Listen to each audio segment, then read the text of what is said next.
Hi ಎಲ್ಲೋ ಎಲ್ಲರಿಗೂ ನಮಸ್ಕಾರ. Delicious ಕುಕ್ಸ್ಗೆ ಸ್ವಾಗತ. ಇವತ್ತು ನಾನು ನಿಮ್ಮ ಜೊತೆ ಶೇರ್ ಮಾಡ್ತಿರೋ ಅಂತಹ ವಂಡರ್ಫುಲ್ ರೆಸಿಪಿ ಅಂದರೆ ಅದು ಬಿರಿಯಾನಿ ರೆಸಿಪಿ. ನಮ್ಮ ಮನೇಲಿ ನಾವು ಯಾವ ರೀತಿ ಚಿಕನ್ ಬಿರಿಯಾನಿ ಮಾಡ್ತೀನಿ ಅಂತ ನಾನು ನಿಮ್ಮ ಜೊತೆ ಶೇರ್ ಮಾಡ್ತೀನಿ. ಈ ರೆಸಿಪಿಗೆ ಮೊದಲಿಗೆ ನಾನು ಒಂದು ಕುಕ್ಕರ್ ಇಟ್ಟು ಬಿಸಿ ಮಾಡಿದ ನಂತರ 100 ml ಅಷ್ಟು ಆಯಿಲ್ ಹಾಕ್ಕೊತಾ ಇದ್ದೀನಿ. ಈ ಆಯಿಲ್ ಬಿಸಿ ಆಗಿದ ನಂತರ ಸ್ಪೈಸಸ್ ಆ್ಯಡ್ ಮಾಡ್ಕೊತೀನಿ. ಚಕ್ಕೆ, ಲವಂಗ, ಕಲ್ಲುವು, ಏಲಕ್ಕಿ, ಹಾಗೆ ಕಸೂರಿ ಮೇಥಿ, ಹಾಗೆ ಪಲಾವ್ ಎಲೆ ಮತ್ತು ಸೋಂಪು ಇಷ್ಟನ್ನು ಹಾಕಿ ಅದರಲ್ಲಿರೋವಂಥ ಫ್ಲೇವರ್ ಬಿಡೋವರೆಗೂ ಫ್ರೈ ಮಾಡಬೇಕು. ಆನಂತರ ನಾನಿಲ್ಲಿ 2 ಈರುಳ್ಳಿನ ಈ ಥರ ಉದ್ದುದ ಕಟ್ ಮಾಡಿ ಇಟ್ಕೊಂಡಿದ್ದೆ, ಅದನ್ನು ಕೂಡ ಇದಕ್ಕೆ ಹಾಕ್ಕೊತೀನಿ. ಇದನ್ನು ನೀಟಾಗಿ ಫ್ರೈ ಮಾಡಬೇಕು. ಈರುಳ್ಳಿ ಕಂಪ್ಲೀಟಾಗಿ ಕಲರ್ ಚೇಂಜ್ ಆಗಬೇಕು, ಅಲ್ಲಿವರೆಗೂ ಫ್ರೈ ಮಾಡಬೇಕು. ಇದು ಫ್ರೈ ಆಗೋಷ್ಟರಲ್ಲಿ ನಾನು ಪಕ್ಕದಲ್ಲಿ ಒಂದು ಪ್ಯಾನ್ ಇಟ್ಟು ಆಯಿಲ್ ಹಾಕಿ ಅದರಲ್ಲಿ ನಾನು ಶುಂಠಿ, ಬೆಳ್ಳುಳ್ಳಿ, ಹಾಗೆ ಹಸಿಮೆಣ್ಸಿನ್ಕಾಯಿ ಖಾರ ತಕ್ಕನಾಗೆ, ಹಾಗೆ ಕೊತ್ತಂಬರಿ, ಪುದೀನ, ಪಾಲಕ್ಕು, ಹಾಗೆ ಮೆಂತ್ಯ ಸೊಪ್ಪು ಇಷ್ಟನ್ನು ಹಾಕಿ ಫ್ರೈ ಮಾಡ್ಕೊಬೇಕು.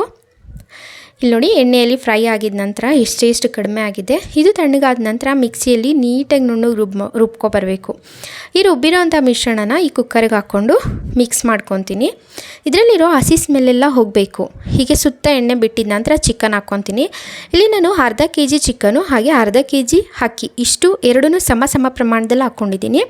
ಇದು ಮಿಕ್ಸ್ ಮಾಡಿದ ನಂತರ ನಾನು ರುಚಿಗೆ ಎಷ್ಟು ಬೇಕೋ ಅಷ್ಟು ಉಪ್ಪು ಹಾಗೆ ಸ್ವಲ್ಪ ಅರಿಶಿಣ ಇಷ್ಟನ್ನು ಹಾಕ್ಕೊಂಡು ನೀಟಾಗಿ ಮಿಕ್ಸ್ ಮಾಡಿ ಅದರಲ್ಲಿರೋ ಅಂತಹ ಹಸಿ ಸ್ಮೆಲ್ಲು ಹೋಗಬೇಕು. ಹಾಗೆ ಚಿಕನ್ನಲ್ಲಿ ನೀರು ಬಿಟ್ಟು ಹಾಗೆ ಎಣ್ಣೆ ಸುತ್ತ ಬಿಡಬೇಕು, ಅಲ್ಲಿವರೆಗೂ ಬೇಯಿಸ್ಕೋಬೇಕು. ಇಲ್ಲಿ ನೋಡಿ ಯಾವ ರೀತಿ ಎಣ್ಣೆ ಬಿಟ್ಟಿದೆ ಅಂತ. ಇವಾಗ ಮತ್ತೆ ಇನ್ನೊಂದು ಸಲ ಮಿಕ್ಸ್ ಮಾಡ್ಕೊತೀನಿ. ಇದನ್ನು ಸುಮಾರು ಒಂದು 10 ನಿಮಿಷ ಬೇಯಿಸ್ಕೊಂಡಿದ್ದೀನಿ ಮೀಡಿಯಮ್ ಫ್ಲೇಮ್ನಲ್ಲಿ. ಅನಂತರ ನಾನು ಫೈನಲಾಗಿ ಒಂದು ಅರ್ಧ ಕಪ್ಪಷ್ಟು ಮೊಸರು ಹಾಕ್ಕೊತೀನಿ. ಈ ಮೊಸರನ್ನ ಹಾಕಿದ ನಂತರ ಉರಿನ ಲೋ ಫ್ಲೇಮ್ ಅಥವಾ ಮೀಡಿಯಮ್ ಫ್ಲೇಮ್ನಲ್ಲಿಟ್ಟು ಮಿಕ್ಸ್ ಮಾಡಬೇಕು. ನೀಟಾಗೆ ಮಿಕ್ಸ್ ಮಾಡಿದ ನಂತರ ನಾನಿಲ್ಲಿ ಅರ್ಧ kg ಅಕ್ಕಿನ ಈ ಥರ ತೊಳೆದು ನೆನೆಸಿಟ್ಕೊಂಡಿದ್ದೆ. ನೀವು ಯಾವ ರೈಸ್ ಆದರೂ ಹಾಕ್ಕೋಬೋದು. ನಾನು ಸ್ವಲ್ಪ ಇಲ್ಲಿ ಸೋನಾ ಮಸೂರಿನೇ ಹಾಕ್ಕೊಂಡಿದ್ದೀನಿ. ಈ ಥರ ನಿಧಾನಕ್ಕೆ ಮಿಕ್ಸ್ ಮಾಡಿದ ನಂತರ ಇಲ್ಲಿ ನಾನು ಅರ್ಧ kg ಅಕ್ಕಿ ಏನು ತೊಗೊಂಡಿದ್ದೆ ಅದು ಸುಮಾರು 2 ಕಪ್ಪಷ್ಟು.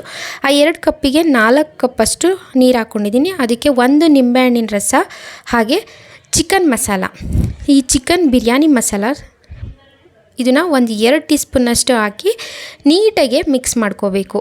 ನಾವು ಇವಾಗಲೇ ಕುಕ್ಕರ್ನ ಕ್ಯಾಪ್ ಹಾಕಬಾರ್ದು. ಇದರಲ್ಲಿರುವಂತಹ ನೀರು 90% ಡ್ರೈ ಆಗಬೇಕು, ಅಲ್ಲಿವರೆಗೂ ಈ ಥರ ಮಿಕ್ಸ್ ಮಾಡ್ತಾ ಹೋಗಬೇಕು. ಇಲ್ಲಿ ನೋಡಿ, ನೀರಿನ ಅಂಶ ಫುಲ್ ಕಂಪ್ಲೀಟಾಗಿ ಕಮ್ಮಿ ಆಗಿದೆ.